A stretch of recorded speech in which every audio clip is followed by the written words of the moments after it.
nation on the world stage. And when they put on the glitz, it's the kitchens that keep the cogs turning. An army can't fight on an empty stomach, and a monarch can't rule without having some food. It's the engine oil for the engine that is the British royal family. We open the door on life in the royal kitchens and get the inside scoop from the royal chefs. Working for the Queen was amazing. Cooking for kings and queens and presidents. They reveal the do's. Finger sandwiches, cut into 4, minus the crust. And don'ts.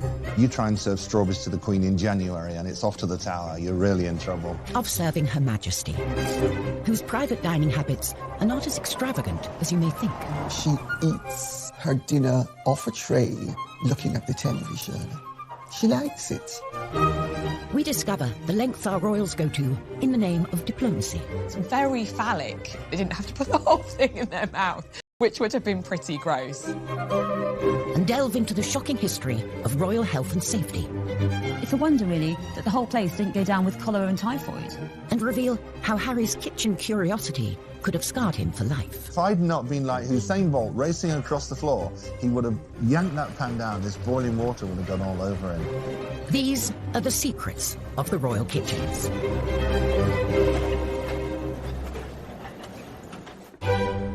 Buckingham Palace, the monarch's official HQ and hub of royal engagements. At its core is the kitchen, a well-oiled machine with the capacity to cater on a mind-boggling scale. Every year, the royal family cater for thousands and thousands of people, and just at Buckingham Palace alone, it's 50,000 people every year. They have this convening power. They bring people together. And a lot of the events at which they do that, food does play a key role. This dinner is always an opportunity for us to come together as friends. With so many mouths to feed, it's no surprise that the royal shopping bill is eye-watering. In 2018, the royal family spent £1.6 million on food. That food will be food for garden parties, will be food for guests who are visiting that the Queen is entertaining. It'll be for the tea that she gives the Prime Minister at their weekly audience. It's a huge amount of money, and, you know, most people's weekly shop is, you know, £50, £100 down the supermarket. It is an extraordinarily little sum for the premier monarchy in the world. And for us to have spent so little money on food shows how completely efficient and streamlined Buckingham Palace and Windsor Castle have become. It's the highlight of any state visit, of a visiting head of state to the UK. It's kind of the centrepiece, really. It's a very lavish affair, and preparations will start months before. A glittering state banquet, an occasion fit for the head of state of one of our closest allies. The Queen, of course, as head of state, has a hugely important role in a state visit and a state banquet. Unlike in the United States, the British head of state is not limited to 2 terms of 4 years. And the banquet is an incredibly sort of personal aspect of the visit to her. I certainly know that the Queen has personal involvement in the menu. She consulted and collaborates with her chefs. One of those chefs was Darren McCready, who worked in the royal kitchens for 11 years. Working for the Queen was amazing. Cooking for kings and queens and presidents. When the Queen was holding a state banquet, it was his job to create a menu for the VIP guests. The first thing they take into account is, are there any allergies? Do they not eat shellfish? Does the president not eat broccoli? It's to show the best of British, locally sourced, something that's quite fresh and quite light. They'd only use seasonal fruits in the summer, only use asparagus right that time of the year. Nothing really was imported. And if possible, something off the estate, maybe some salmon from Balmoral or some venison from Sandringham. That attention to detail is selling brand Britain. So both the way it's prepared and what it is speaks volumes. The 4 courses for the state banquet. There's the starter, which is always fish, the main course, which is always meat, and dessert is a fruit course, and then coffee and petit fours. Darren and his team had their work cut out, making over 600 plates of food for 170 guests. You started at 6 in the morning, and it was usually 11 o'clock at night by the time you finished. But efforts did not go unnoticed. The reward for all those long hours were 2 miniatures of gin, so you could have a gin and tonic. And that was a thank you from the Queen. When are we supposed to drink a gin and tonic? Not while you were cooking. Before the food is dished up, the table must be laid. The places are measured meticulously. A measuring stick is used. There's 18 inches of space between the centre of one plate and the centre of another. You don't have much space, so you can understand why they try to consolidate each setting. You've got the forks on the left, the knives on the right. The exception to that knife on the right rule is the little bread knife. In restaurants, you're probably used to seeing it actually on the plate, but for state banquets, they've decided to set it above the bread plate like so. There's even a secret system to prevent the Queen's food being tampered with. After everything is plated up, a page chooses at random one of the plates to be served to Her Majesty, so that if anyone guest food is served, there are strict rules about how it's eaten. You do not sit down until the Queen sits down. When she starts eating, then you start eating. And traditionally, you would have to finish eating by the time the Queen would finish eating. So in years gone past, you know, courtiers would be kind of desperately trying to eat their food quite quickly. Queen Victoria was a famous gobbler, so people would often not be finished by the time she was finished. So they had to gobble their food as well. In Western culture, a lot of our dining etiquette is put in place to minimise the awareness that we are eating. It's small mouthfuls, a straight back, hands in the lap when we're not eating. And so with the royal family, they follow these rules in order to focus on building the rapport with the visiting dignitary that's sitting next to them. And for the diners, there are unspoken rules about who you talk to and when. If the Queen is talking to the guest on her right, which will be the visiting head of state, then the other female guest will talk to the person on their right. And then when the Queen switches, then the ladies switch and talk to the person on their left. And certain topics of conversation are firmly off the table. Politics is a good thing to avoid. Money is another good thing to avoid. And sex is another good thing to avoid. But just because you can't talk about sex doesn't mean you can't flirt. And to wash all that splendid food down, there's an array of drinks to hand. But they also come with a set of rules. The glasses that is closest to you is the glass that is used first. A champagne flute for the toasts. Then the smaller of the wine glasses is for white wine, generally with the fish course. Then a larger wine glass for the red wine, for the main course. And then a small glass for port. And then you have your water glass, and that's always detached from the other glasses because that glass stays on the table throughout the meal, whereas the other glasses will be cleared as the banquet progresses. Despite intimate knowledge of the rule book, things can still go. Prince Philip uttered blast as his glass dropped to the floor at a state banquet in 2003. Luckily, heads of state politely carried on as if nothing had happened. Coming up, we reveal the shocking past of Buckingham Palace's kitchens. It's a wonder, really, that the whole place didn't go down with cholera and typhoid. And uncover how a palace disaster could have scarred Harry for life. Not been like Usain Bolt racing across the floor, he would have yanked that pan down, this boiling water would have gone all over him.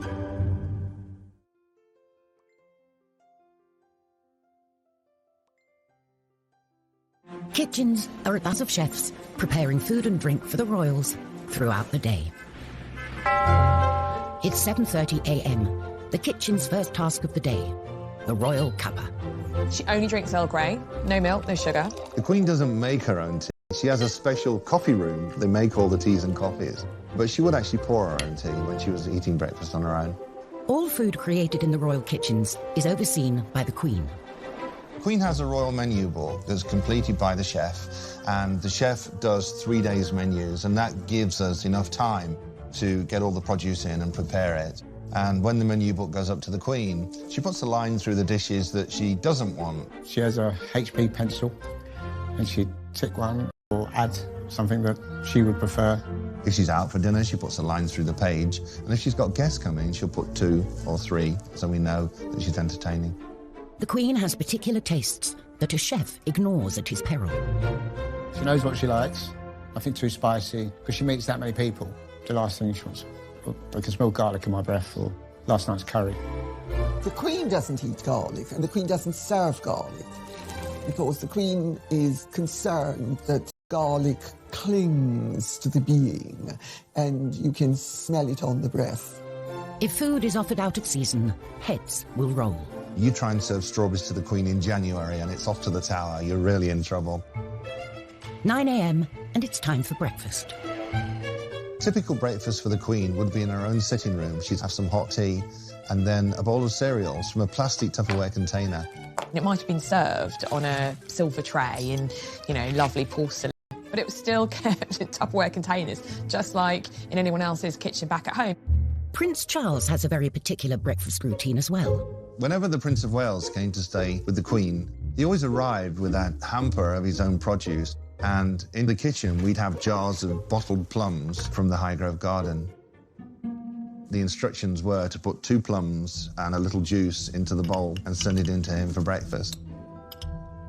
I'd send in 2 plums and he would make 1, so they'd come back out after breakfast and I'd put the other plum back into the jar and save it. So one morning I thought, OK, he only eats 1 for breakfast, so I just put 1 plum in the jar and sent it out into the dining room. And the footman came through and said, His Royal Highness said, can he have 2, please? So I had to keep sending 2 in every morning. This wholesome breakfast is a far cry from Queen Victoria's morning spread. It was famously elaborate. It included things like lamb chops, fowl, tongue, eggs, bacon, potatoes. She just went for it, and it's no surprise that The current Queen is more likely to enjoy rich pickings at lunchtime, especially at Balmoral. Balmoral affords recreation as well as relaxation. Hunting, shooting and fishing. There's trout in the streams nearby and salmon at the right time of the year. And when they get a good catch, the kitchens spring into action, cooking a lunchtime dish of grilled fillet of salmon with a watercress sauce, one of the Queen's favourites. And royal chef Des Sweeney was the man to do it. The salmon would have been caught in the River Dee behind Balmoral. Des worked as the Queen's chef for 3 years. This is a smallish salmon. It's about £5 in weight.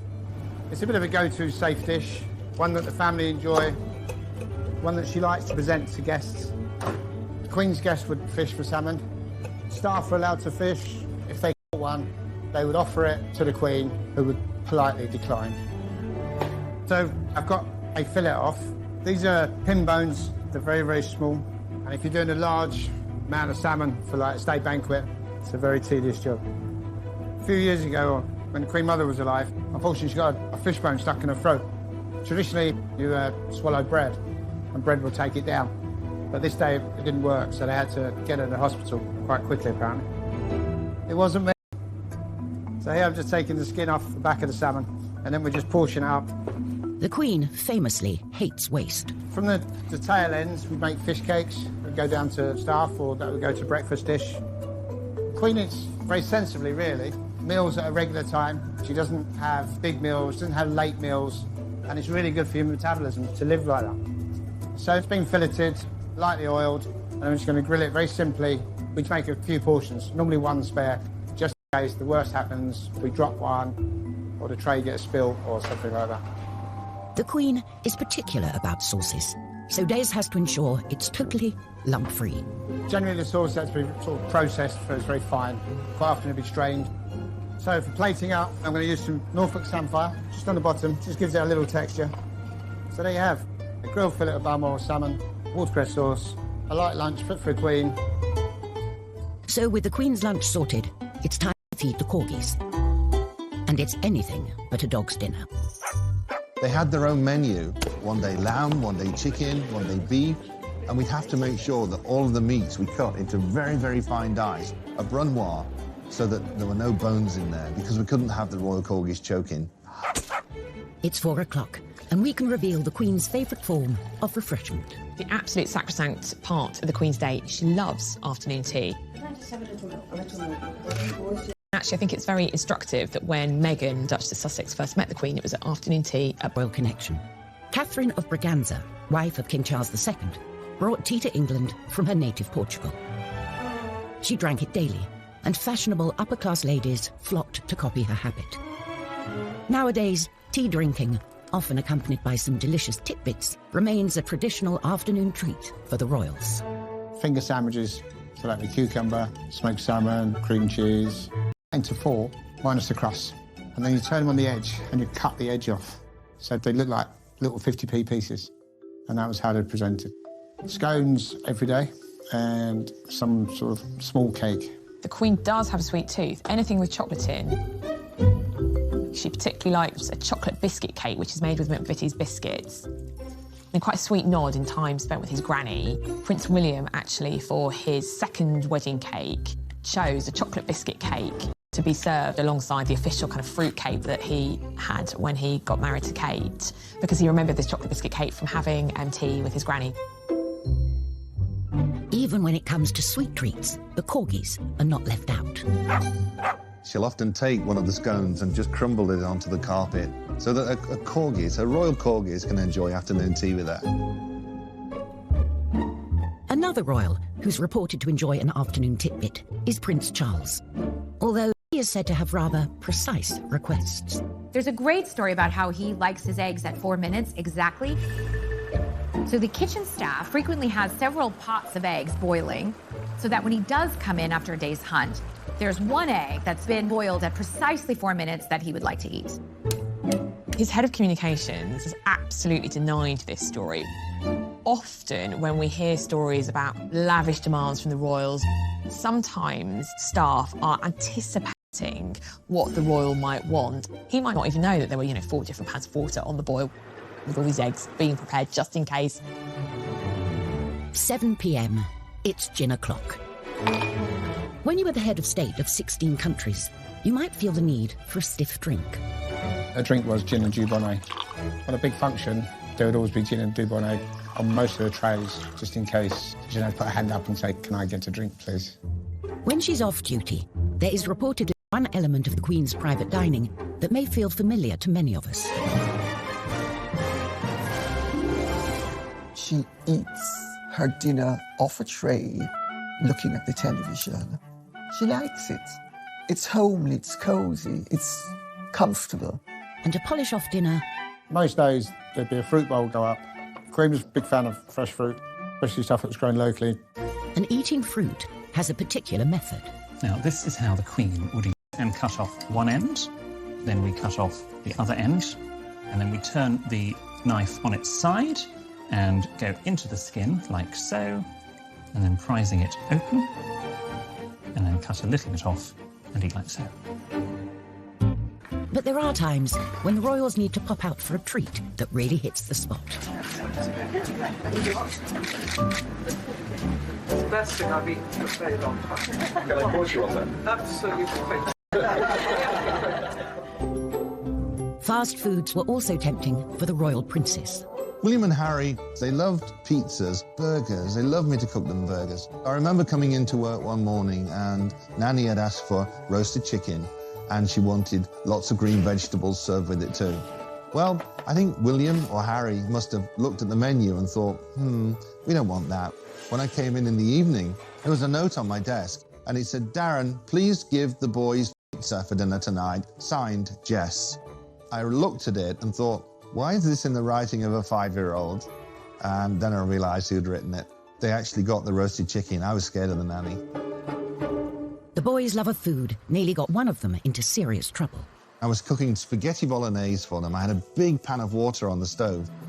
And Prince Harry came over and I just happened to turn and look and he put his hand up on the pan and said, "What's in here?" And if I'd not been like Usain Bolt racing across the floor, he would have yanked that pan down. This boiling water would have gone all over him. Oh, that was a scary day. The modern royal kitchen is hot on health and safety, but that wasn't always the case. Kate Williams has come to the National Archives to expose a shocking state of affairs. When Victoria turned 18, she became queen and moved from Kensington Palace to Buckingham Palace. But Buckingham Palace had been neglected for 7 years, and almost immediately after the Queen moved in, there started to be complaints about the unholy stink. An investigative scientist was put on the case.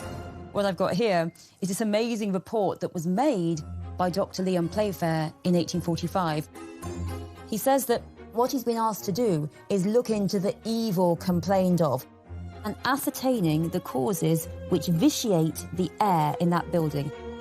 As he says here, the smells in the palace are so powerful as to produce nausea and feelings of sickness. And I think there had been some perception that perhaps it was the fires or the gas lights that had caused this horrible atmosphere. No, he said, the main evil is the kitchen. He says, I'm reminding you that one of the largest sewers in the world runs, unfortunately, through the precincts of the palace. Actually, it ran under the kitchens, and if this wasn't bad enough, there are a lot of unsanitary practices in the kitchens, including piling up the rubbish in the dustbins, which were, he says, filled with garbage of a very bad description. And next to them were urinals for the use of the male servants without a flow of water. You can't flush them. And actually, he's really quite rude about the palace. He says, I could not have believed it credible that such an extraordinary instance of scientific ignorance existed in any building in the present day. He cannot believe it. So you've got a potent combination here of rubbish, of unsanitary practices, and of disgusting sewage. They are all eating food in these incredibly unsanitary conditions. It's a wonder, really, that the whole place didn't go down with cholera and typhoid. Coming up, a right royal mix-up in the kitchen. I said, the gardener wants to speak to you. And he went back upstairs, and I walked with him, and he said, oh, good morning, Royal Highness. And I thought, it's not the gardener.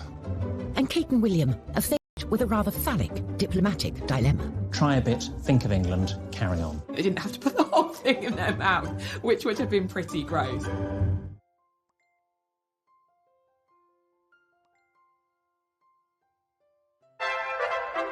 If you want to discover what's in the royal kitchen cupboards, look no further than the list of warrant holders.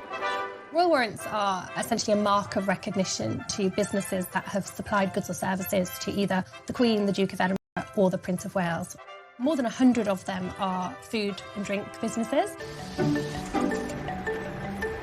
Everything from companies who make baked beans, fishmongers, to champagne producers.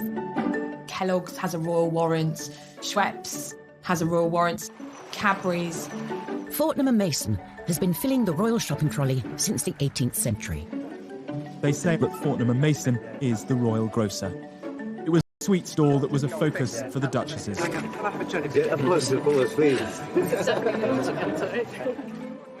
It's not to be confused with freebies. The royal warrant recipients are not necessarily providing free swag to the royal family. They're just preferred suppliers.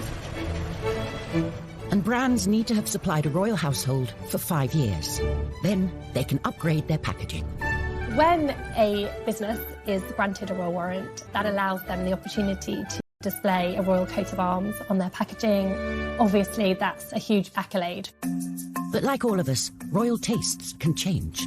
Sometimes royal warrants can be revoked just because the royals have decided that they've gone off something. So Carr's Water Biscuits, which used to supply cheese biscuits to the royal family, they reapplied for their warrant and it wasn't granted. Balmoral is a company that has been supplying the monarchy for generations.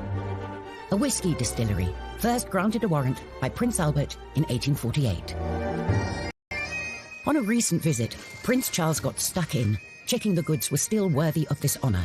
Swedish shop and then we were getting up some pears, particularly tin pears. With a nod of approval given, it's back to Balmoral, where the kitchens are gearing up for a visit.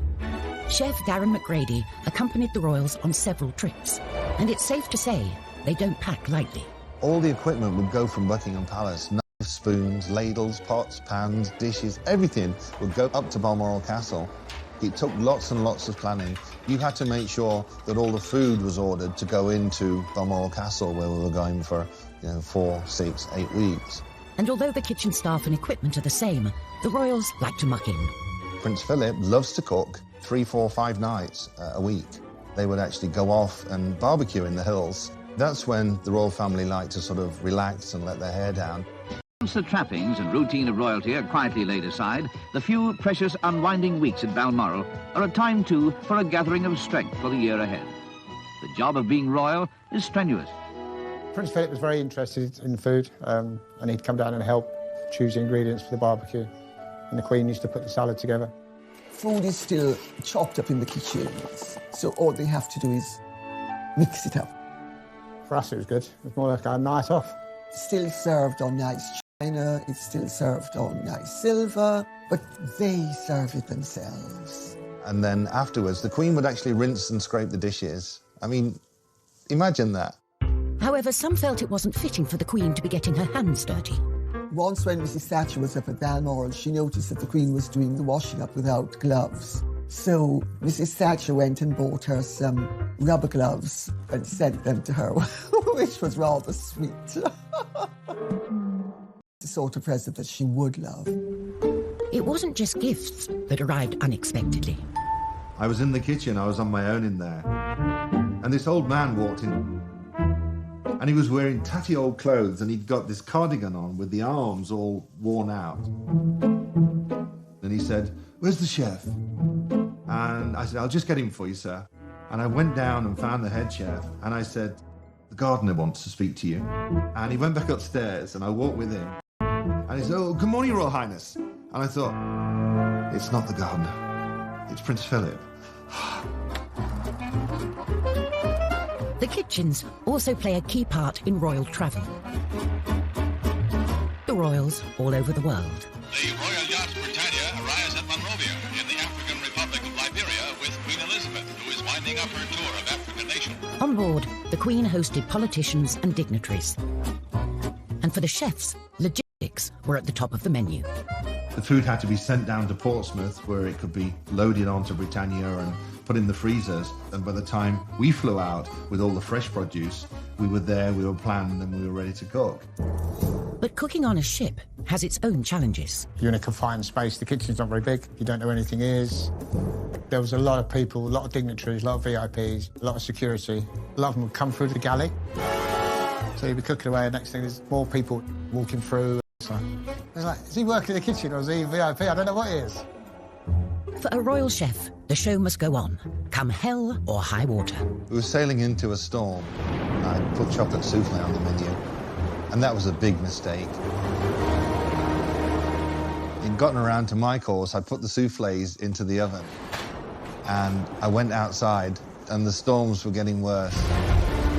I came back inside, looked at the soufflés, and they were rocking around in the bowl. I just went outside, threw up over the side of Britannia. Oh. Sometimes it was so bad, the Queen would helicopter off and fly ahead, and it was like, okay, it's going to be rough. And of course, Prince Philip loved it. Yay, let's go, because he used to be a sailor. On tour, digestive disasters for the royals are to be avoided at all costs. When a royal goes on tour, huge consideration is given to what they eat. Just a little bit. Individual tastes taken into consideration. They might say, well, Prince William likes curries, or, you know, the Queen, for instance, famously doesn't eat shellfish. Not because she doesn't like it, but because obviously shellfish can give you an upset stomach, and if you're doing an important diplomatic tour, you don't want to miss a day because you're sick. She takes her bottled Malvern water, and that's all she drinks. Sometimes food and drink can prove to be a diplomatic challenge. Now a coconut shell is handed to the Queen for the ceremonial drinking of the kava. She often has to eat things that she might not privately wish to eat. Here, the mixing and drinking of the kava is of the greatest importance. But she does it because she's very dutiful and she doesn't want to offend her hosts. To the Western palate, the taste is, well, unusual. When our younger royals have been faced with unfamiliar delicacies, they don't always maintain their composure, as Emily Andrews witnessed. When I was on tour with William and Kate in 2016 in Canada, we were at this lovely kind of presentation of seasonal Canadian produce. The sun was shining, Kate was looking gorgeous. I was like, oh, this is lovely. Phallic looking, kind of long tube and kind of a bulbous part at the end. It's a delicacy and you eat it. And so Kate and William were kind of going around the stalls, and we were all as pressed, kind of waiting for them to present it, this geoduck clam, and what would they do? And bless them, they both tried it. They managed to stifle any kind of giggles. There was a slight giggle from Kate. So the etiquette there would just be to pick up the food item, have a little nibble, make some polite remark, and then place it down. Try a bit, think of England, carry on. I think they had a chopped up bit. They didn't have to put the whole thing in their mouth, which would have been pretty gross. Coming up, when Meghan came under fire for promoting her favourite fruit. They are involved in the exploitation of workers abroad. And how dare she promote the consumption of avocados? And a greedy king's artery-clogging meat feast. It looks like what might happen to us post a nuclear Armageddon. You're not going to make me try and eat this, are you? Definitely are. So gross.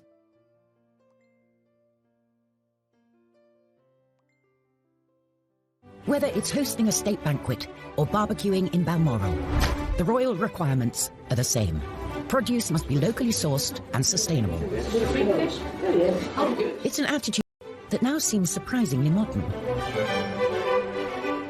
They were long into seasonal food, long before high street, supermarkets, restaurants, because they understood the produce and where it came from. For Prince Charles, this interest in how food was grown became a passion. He introduced organic food into all the royal palaces. I mean, apparently he used to set up at Sandringham kind of literally with armfuls of organic produce from Highgrove. His personal house in Gloucestershire, and Prince Philip was like, what's this? So Charles's kind of, funny little habits. Prince Charles is notorious in country house circles for when he comes to stay, he often brings his own food. Not everybody thinks it's a good thing to do, but people put up with it. It's one of his eccentricities. Prince Charles was mercilessly mocked when he professed his love of organic food. He believed and saw very early on the damage that pesticides could cause. Organic farming delivers the highest quality, best tasting food produced without artificial chemicals or genetic modification. He was very instrumental in pioneering in creating a garden that was pesticide-free. In 1990, Prince Charles established Duchy Originals. They didn't have to put the whole thing in their mouth, which would have been pretty gross. Coming up, when Meghan came under fire for promoting her favourite fruit. They are involved in the exploitation of workers abroad and how dare to promote the consumption of avocados. And a greedy king's artery. You're not going to make me try and eat this, are you? So gross.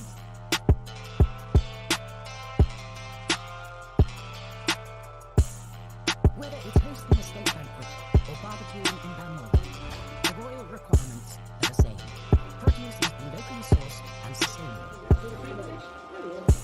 It's an attitude that now seems surprisingly modern. They were long into seasonal food, long before high street, supermarkets, restaurants, because they understood the produce and where it came from. For Prince Charles, his interest in how food was grown became a passion. He introduced organic food into all the royal palaces. I mean, apparently he used to set up at Sandringham literally with armfuls of organic produce from Highgrove, his personal house in Gloucestershire. Prince Philip was like, what's this? So Charles's kind of, funny little habits. Prince Charles is notorious in country house circles for when he comes to stay, he often brings his own food. Not everybody thinks it's a good thing to do, but people put up with it. It's one of his eccentricities. Prince Charles was mercilessly mocked when he professed his love of organic food. He believed and saw very early on the damage that pesticides could cause. Organic farming delivers the highest quality, best tasting food produced without artificial chemicals or genetic modification. He was very instrumental in pioneering in creating a garden that was pesticide-free. In 1990, Prince Charles established Duchy Originals, a brand through which to sell organic produce grown on his Highgrove estate. Charles really was a bit of a groundbreaker because he was championing organic food and sustainability before it was particularly fashionable. Years later, and the brand has gone mainstream. I think back 19 years ago, when we launched the first oat biscuit, and there were huge headlines saying a shop soiled royal. So in an even more soiled capacity, I'm here today just to say nothing could give me greater pleasure than to unveil this. Sales of Duchy Originals at Waitrose have now exceeded £1 billion and also raised £27 million for his charitable foundation. So he's clearly very pleased about that. A newer member of the royal family has also used food to champion a good cause, in kitchens far removed from royal palaces. Before Meghan even joined the royal family, she was making private visits to the women of the Hub Community Kitchen, where women had gathered to cook for the community. This is the one project Meghan has made her own. The community kitchen in the shadow of Grenfell Tower the Duchess of Sussex has been coming to for many months. And she said how she instantly felt very at home and very welcomed by that community. And a big part of that was this sort of common love of food. She loves with us, and then she knows about our family, we know about her, so it's nice. And she came up with the idea of making a cookbook. So using all the ladies' recipes and indeed her recipes to raise money for this community kitchen. With the attention that someone of her celebrity can bring to this cause, the book has been flying off the shelves. The money that it raised was ploughed back into the community kitchen. It was completely renovated. And I remember at the launch, Megan said that she felt that she'd almost come home meeting these ladies because it was a kind of such a melting pot of different nationalities and identities, and how food bound them all. Before she met Harry, Megan wrote publicly about her love of creating in the kitchen. We know the most about her in terms of food in comparison to anyone else because, of course, she had a blog called The Tig where she wrote about her love of food and she shared recipes and she spoke about the meals that had influenced her and what her view on food was. She likes to eat clean and green. There's reports of her wanting to eat vegan during the week, so very much kind of plant-based food, and she certainly doesn't, I don't think, eats a huge amount of red meat. The modern royals seem to be much more interested in food, healthy eating, and I think that's exciting. For royals of the past, healthy eating wasn't a priority. Henry VIII lived a life of gluttony and excess, and championed grotesque and meaty concoctions in the kitchen. Cockentrice was one of his favourites. Historian Kate Williams is going to meet Andrew Clark, a chef who still uses an open fire and has been preparing this calorific creation. Oh my goodness, I've read so much about the cockentrice and I've never actually seen one, and there it is. Half pig and half chicken. It looks like the most terrifying mutant thing I can possibly imagine, kind of what might happen to us post a nuclear Armageddon. You're not going to make me try and eat this, are you? Definitely are. I've really got to live like Henry VIII. Okay. Trotters, and then the chicken legs. It's so gross. The cockentrice was created by taking half a pig and half a chicken and stitching them together. There's no nice way of stitching this, really. It's all quite Frankenstein. Henry VIII's kitchens were the largest in Tudor England, making over 800 meals per day. Pretty freaky, huh?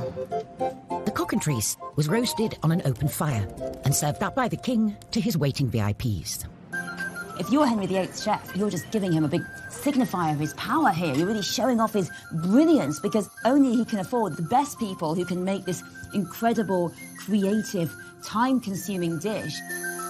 Henry basically spends the equivalent of £5 million on a massive showing off. How can we think of the craziest thing to do? I know, let's stuff a pig with a chicken. You know, how fun is that? Would you like to try some? I'm kind of terrified. And also, I'm quite excited because it does smell good. Well, let's give it a go. Let's see give what it a go. like. Oh my gosh. Thank you. So I used to be a vegetarian. It's a good thing I'm no longer. Otherwise, I might be quite traumatised. Okay. That is beautiful. If I was at Hampton Court eating this rather marvellous meat, I think I'd be pretty impressed. Well, I think we should drink to the cockentrice. Cheers. Cheers. The humble chicken has taken centre stage for our modern royals too. Famously, Meghan and Harry got engaged as they were trying to cook a roast chicken. Just a standard, typical night for us. Cozy night. It was what we're doing, just roasting chicken and Roasting having a chicken, trying to roast a chicken. trying to roast a chicken. I think Harry said trying to cook a roast chicken. I mean, we know that Meghan is a very accomplished cook. Very romantic. He got on me. Kind of roast dinner, but that's great. That's, you know, shows that they're normal. It's something that we can all imagine doing. It's not something that we think, oh, well, that's because they were royal, they were doing that. And any meal they eat can make the news. But it's not always a welcome headline, as a friend of Meghan's discovered on a visit to Kensington Palace. He posted what I'm sure he felt was a very innocuous photo of avocado toast and wrote that Meghan was the avocado whisperer because she does such great avocado toast. One newspaper absolutely went after Meghan for eating avocados, saying that they are involved in the exploitation of workers abroad and how it's a controversial thing to eat and how dare she promote the consumption of avocados. An unconventional life in the limelight hasn't stopped the brothers from having an ordinary approach to food. We're living together as brothers, and it's fantastic. It really is. He does most of the cooking. I just laze around watching TV. If you think about William when he was at university, he did have that regular university experience. You know, he lived with other students and that he did the things that other students do, and that would have extended to the way that he ate as well. He certainly wasn't up in St Andrews with a chef who was preparing his meals. You know, that just wasn't happening. And same way with Harry when he was in the military. He didn't go with his own chef. It was very much a case that he fitted in and did what everyone else did. So they do have that pretty ordinary relationship with food. They bring it up to modern day, aren't they? This is the new kids on the block. Harry and William don't want to live like grandma. When William and Kate had apartment 1A at Kensington Palace renovated, they famously had 2 kitchens put in. One kitchen for them to use personally, and also a professional kitchen for hosting events at Kensington Palace. Kate, in the papers, was dubbed 2 kitchens. When faced with a baking challenge, Kate can definitely rise to the occasion. William, however, could do with a little practice.